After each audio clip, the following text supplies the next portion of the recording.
Imagine, if you will, an unopened box shrouded in mystery, collecting dust in your grandmother's attic. This box, forgotten by time, concealed in the dim light of an old attic filled with cobwebs and antique trinkets, has been sitting there for years, perhaps decades, untouched, unopened, unknown. It's in this peculiar setting that our story begins. In an old house that creaks with every gust of wind, that whispers tales of the past through its worn-out wooden floors and faded wallpaper. A house that has stood witness to countless family gatherings, laughter, tears, and secrets. Secrets that lay hidden in the darkest corners, secrets that are about to be discovered. Enter our protagonist, a curious teenager named Alex. With a heart full of adventure and a spirit untouched by the cynicism of adulthood, Alex has always been drawn to the unknown. This old house, with its creaking stairs and echoing hallways, has been his playground, his own personal mystery novel. And the attic, with its musty smell and air of forgotten times, is his favorite chapter yet to be explored. One day, driven by the monotonous hum of a rainy afternoon and a thirst for adventure, Alex decides to venture into the attic. He stumbles upon the unopened box, its exterior worn and faded, yet somehow still enticing. It's an ordinary box, nothing special about it, yet there's something about it that piques his curiosity. It's as if the box is calling out to him, whispering secrets of the past, urging him to unravel its mystery. A sense of anticipation fills the room as Alex reaches out to the box. His heart pounds in his chest, his breath hitching in his throat.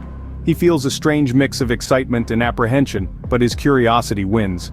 With a deep breath, he decides to open the box, unaware of the Pandora's box he's about to unleash. Little did Alex know that opening the box would be a decision he would come to regret. A decision that would set in motion a series of events, a terrifying tale that would forever change his life. Inside the box, under layers of dust and time, lay an old wooden Ouija board. Its surface was worn, the once vibrant paint faded and chipped. The letters of the alphabet, numbers 0 through 9, and the words yes, no, and goodbye were etched into the wood, their presence a haunting reminder of the board's purpose. The planchette, a heart-shaped piece of wood with a circular window, sat silently on top, waiting to be guided by unseen hands. The board, despite its age, was compelling, radiating an almost palpable energy that seemed to beckon Alex closer. There was something about the Ouija board, an eerie allure that drew Alex in. It wasn't just the novelty of the object, but a strange, inexplicable pull. It was as if the board had chosen him, whispering secrets that only he could hear, secrets that were waiting to be unveiled.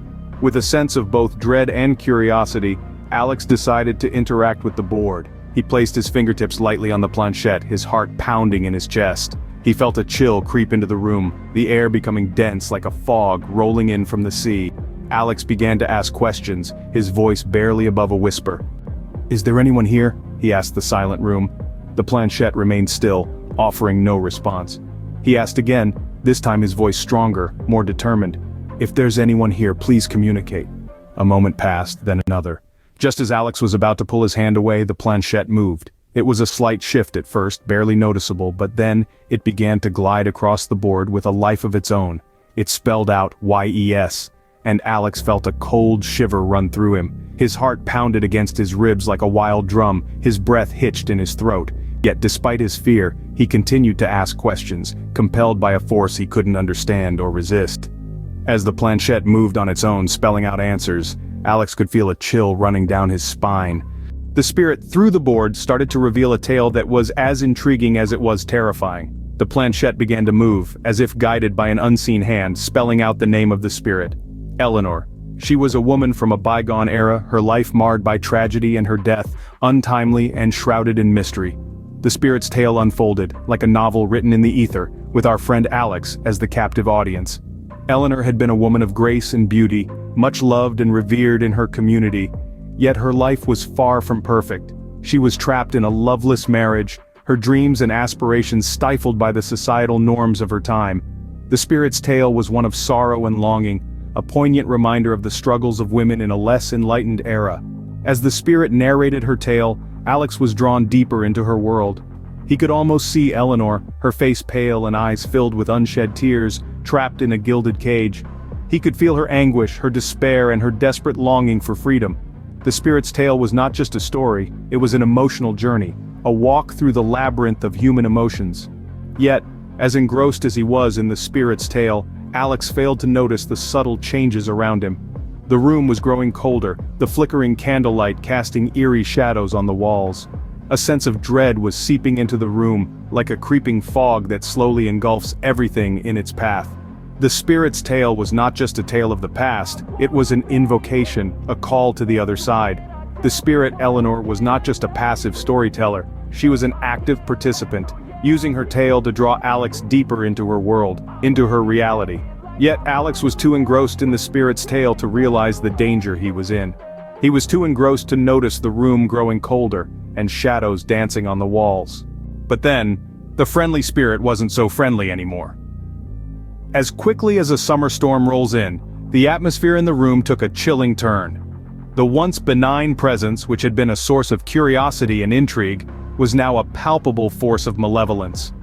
The air stiffened as if the very oxygen particles had been frozen in place, creating an oppressive and suffocating silence. Suddenly the lights began to flicker, in rhythm with the pulsating dread that filled the room.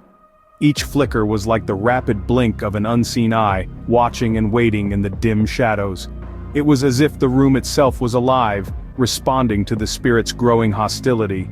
Then, the temperature dropped. It was a cold that seeped into your bones, the kind that made your breath visible in the air, and your skin prickled with goosebumps. It was a cold that was not of this world, a cold that served as a harbinger of the terror that was about to unfold. And just when you thought it couldn't get any worse, the spirit started to communicate again. But this time, it wasn't the friendly banter that Alex had experienced before. Instead, it was a torrent of threats, each more terrifying than the last. The planchette moved with a will of its own, spelling out words that made Alex's blood run cold. Trapped, it spelled, and then, alone. The spirit seemed to take a perverse delight in Alex's growing fear, feeding off it and growing stronger. Each threat was a cold, hard knot in the pit of Alex's stomach, a reminder of the danger he was in. Then the most chilling message of all appeared. No escape, the spirit spelled out, and Alex could only stare in horror at the board. Before he knew it, Alex was trapped in a terrifying ordeal with no clear way out. With courage he didn't know he had, Alex decided to fight back. His heart pounded in his chest like a wild drum, the terror still clinging to him, but now mixed with a newfound determination. He refused to be a puppet, controlled by a spirit from a realm unknown. In the pitch-black room, the air was thick with fear and charged with an eerie energy. The spirit's hold on Alex was like a vice, but he knew he had to break free.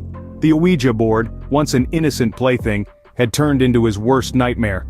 But it was also the only thing that could end this ordeal. Alex steeled himself, the cold sweat trickling down his spine doing nothing to douse the fire of his resolve. He reached out, his hand trembling, and placed it on the planchette. He could feel the pull, the spirit still fighting for control, but he pushed back. He slid the planchette to goodbye, the word that held his salvation. The room seemed to tremble, the air crackling with tension. It was the climax of his nightmarish encounter, the final battle of wills. The spirit roared in protest, the sound echoing in Alex's mind, but he held on, his eyes fixed on the word that promised freedom. And then with a final surge of strength, Alex moved the planchette to goodbye. The room fell silent, the oppressive atmosphere lifting like a fog. The spirit's hold on him was broken. He had won. Exhausted, Alex slumped back, his breaths coming in ragged gasps. He could feel his heart slowing down, the adrenaline subsiding. He looked at the harmless piece of wood and cardboard that had caused him such terror, and with a shudder, pushed it away. As the sun rose, Alex sat there, shaken but safe, vowing never to touch a Ouija board again. The ordeal had been harrowing, a dance with the supernatural that he had no intention of repeating. It was a promise he made to himself as the first rays of dawn brought a new day, and with it, a newfound respect for the unseen world.